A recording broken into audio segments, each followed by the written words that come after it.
சிவாய நம திருச்சிற்றம்பலம். இன்னைக்கு நம்மளுடைய திருவாசக புரிந்துணர்தல்ல சிவபுராணத்தின் 10வது பாடலை பார்க்க போகிறோம்.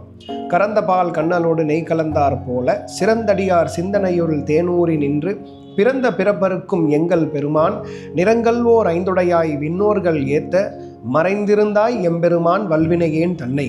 பசுவினுடைய கறந்த பாலோட கரும்பு சாற்றை சேர்த்து, அந்த கரும்பு சாற்றை தான் கண்ணல் அப்படின்னு சொல்கிறாரு. அது கூடவே தூய நெய்யும் சேர்த்து உண்பது போல பேரானந்தம் அளிப்பது இறை அனுபவமா. சிறந்த அடியார் சிந்தனையுள் தேனூறி நிற்கக்கூடிய, அதாவது நம்ம சுவாமியை யார் முதன்மைப்படுத்தி சுவாமிக்கு சிறந்த அடியாராக இருக்கிறாங்களோ அவங்களுடைய மனதில் தேன் சொறிவது போல தேனூறி நிற்பாராம். இந்த இறைத்தன்மையை பெரும்பாலும் யாராலையும் பார்க்க முடியாது.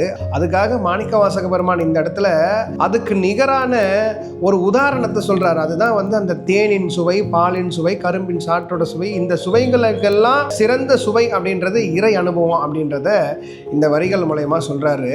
பிறந்த பிறப்பறுக்கக்கூடிய சிவபெருமானின் கருணை இருந்தால் மட்டும்தான் நம்ம எல்லாரும் மீண்டும் பிறவா வரம் பெற முடியும். எத்தனையோ தெய்வங்கள் இருந்தாலும் அத்தனை தெய்வங்களையும் சிவபெருமான் ஒருவர் மட்டும்தான் மீண்டும் பிறவா வரம் அப்படின்ற அந்த ஒரு நிலையை நம்ம எல்லாருக்கும் கொடுத்தரல முடியும். நிறங்கள் ஓர் ஐந்துடையாய் அப்படின்னா சுவை, ஒளி, ஊறு, ஓசை, நாற்றம், இவை ஐந்தும் தன்மாத்திரைகளாம்.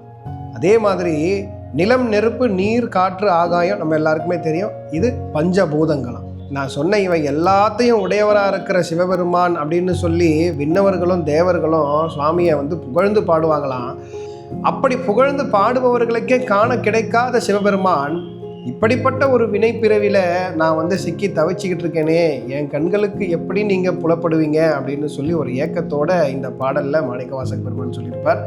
அப்போது நம்ம இதிலிருந்து எவ்வளோ விஷயங்களை புரிஞ்சுக்கணும் அப்படின்றத பாருங்கள். மீண்டும் அடுத்த பாடலோட உங்கள் எல்லாரையும் நான் சந்திக்கிறேன். சிவாய நம திருச்சிற்றம்பலம். தென்னாடுடைய சிவனை போற்றி, எந்நாட்டவர்க்கும் இறைவா போற்றி.